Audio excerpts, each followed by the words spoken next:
Okay, moms. So, separation anxiety, that's what we're talking about. But separation anxiety from the mom's perspective. What I'm going to be sharing in this video today is my experience with separation anxiety for my child, basically how I cope with that. On this channel, I address the issues, concerns, and obstacles that mothers face in motherhood. The issue today we're talking about, separation anxiety. But from the mom's side of separation anxiety. Do you have ever had separation anxiety from your child? Well, I have too. My name is Elizabeth. I am a 43-year-old first-time mother of a now toddler. I started this channel, All These Moms, a few months ago to address the issues and concerns and obstacles that women face in motherhood, which there are plenty.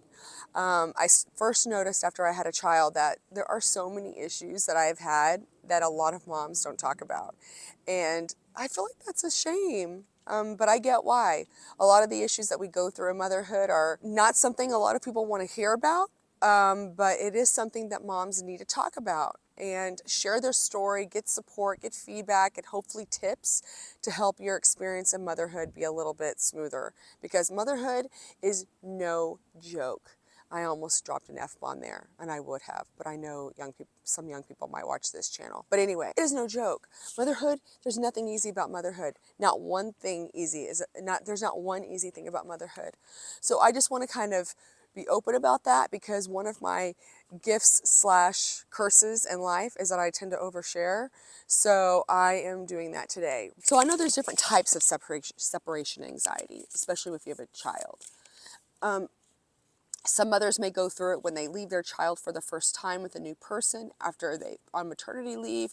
You might have separation anxiety when you take your child to school, things like that. That's personally what I've experienced. Separating from your child is a bittersweet situation. If you're anything like me, I knew that I wanted to work after I had a child. I need that life for myself and that purpose outside of my family. I love my daughter. I live for her. I'm obsessed with her. I will do anything for her, obviously.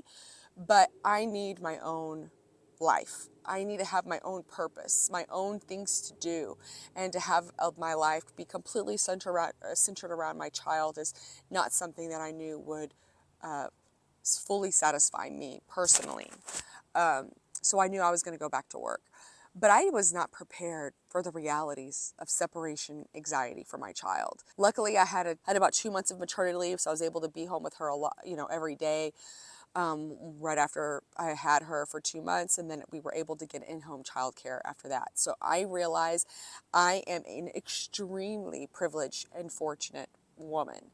And so I'm very grateful for that. After about 1.5 years of the stay-at-home care, my husband and I decided to put my daughter in preschool part-time, which was a way for her to kind of socialize, get out of the house, build her own experiences, which we are very happy we did. Okay, so the first day I dropped off my daughter at school, when she was when she was about 1.5, we took her to preschool part-time, and I took her to school for the first day. Knew it was going to be hard for her, so I was prepared for that.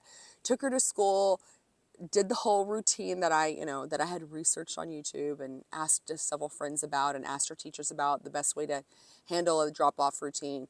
Did the whole thing, did all the routine things. But with a 1.5-year-old, you don't really know if that's working. But anyway, I did them anyway. Dropping her off at school the first day was rough. She basically had to be pulled out of my arms. She was crying a little bit. It was rough. I was told to expect this for a bit, so that's basically how it went on. But what I didn't expect was how I would feel after that. After I dropped her off at school and had to have her be pried out of my arms, I was a hot mess. I mean, I was calm and cool for the most part before then, but just seeing her face, like I am giving her away at school, and having her be pulled and having her arms reaching out for me as I'm walking away while she's screaming mama, utterly destroyed me. It completely, I feel like part of my soul died that day. And that continued for a couple of weeks, and then after that, there was no problem. She walked right in. But I remember after that first day, I opened her packet we were given from the school, and one of the flyers in the packet was about separation anxiety, which before I read this flyer, I hadn't really identified that as being the phrase to identify what the stressors of dropping your kid off at school or whatever. So I was reading the flyer on separation anxiety, and I was like, oh my God, this is me. This is all the things that I'm feeling. From like the signs of separation anxiety, what to expect with separation anxiety, how to help improve it, blah, blah, blah, blah, blah. And I was reading through this and I was like, did they put this in here for me? I was reading through the flyer and I was like, there's all these different suggestions, like how to identify separation anxiety, different ways one might act out, and different ways to help kind of smooth it out, make the transition easier. And I was like, oh my gosh, I'm going through all of this. Did they leave this in here for me? I quickly realized it's obviously for your child and how to cope with your child's separation anxiety. But I was like, this is all that I feel as well. So I was like, this is so crazy. I did not expect to go through this also. I was very grateful for that flyer, and just to kind of have like a phrase for what I was feeling and going through, because it was and still is rough. I'm now a little over a year out of my daughter being in school, in preschool. So she's now been in preschool for like a year and a few months. And we're transitioning to a new school. So we're going through this all over again. And the first day I took her to school, which was last week, was utterly devastating for me. Similar situation. We're dropping her off at a new place that she's never been to one time. New teachers, new friends, the whole shebang. And I'm leaving her with a complete stranger, and I'm walking out of the room. And of course, she's screaming, she's crying. It's devastating. We're told to just leave right away. There's nothing else. Anything else just makes it harder. So that's what I did. But again, a piece of my soul dies when I do that. And it's just like so wild how it's so wild how a theme and a pattern I'm noticing about motherhood is that there are so many such scenarios that you find your head is telling you one thing. Your head is telling you like, this is the right thing to do. Taking your child to school is helpful. It helps them build social skills with other little kids. Obviously, they're going to have new stimuli, new challenges, and have a new environment that's enriching for them. There's lots of benefits to this. But your heart, my heart, is a disaster, honestly. I feel like I'm dropping off my daughter, leaving her. She doesn't know. Of course, I tell her I pick her up after nap time, but does she even know what I'm saying? She's a little over 2.5 years old. I don't know if she understands what I'm saying to her. For all she knows, is I'm leaving her with this stranger, never to come back again. And just like, even though I know that's irrational, because I don't even know, but I feel like it's irrational, but I still feel like I am like abandoning my child, and or she feels abandoned, and I never want my child to feel abandoned. So it's just dropping them off like that is so much harder than I imagined, and I definitely did not expect to feel the way that I feel about it. But like I said, it kind of plays into all the other things that I feel like women go through, or parents can even go through in parenthood, where your logic is telling you one thing, but your heart is telling you something else. And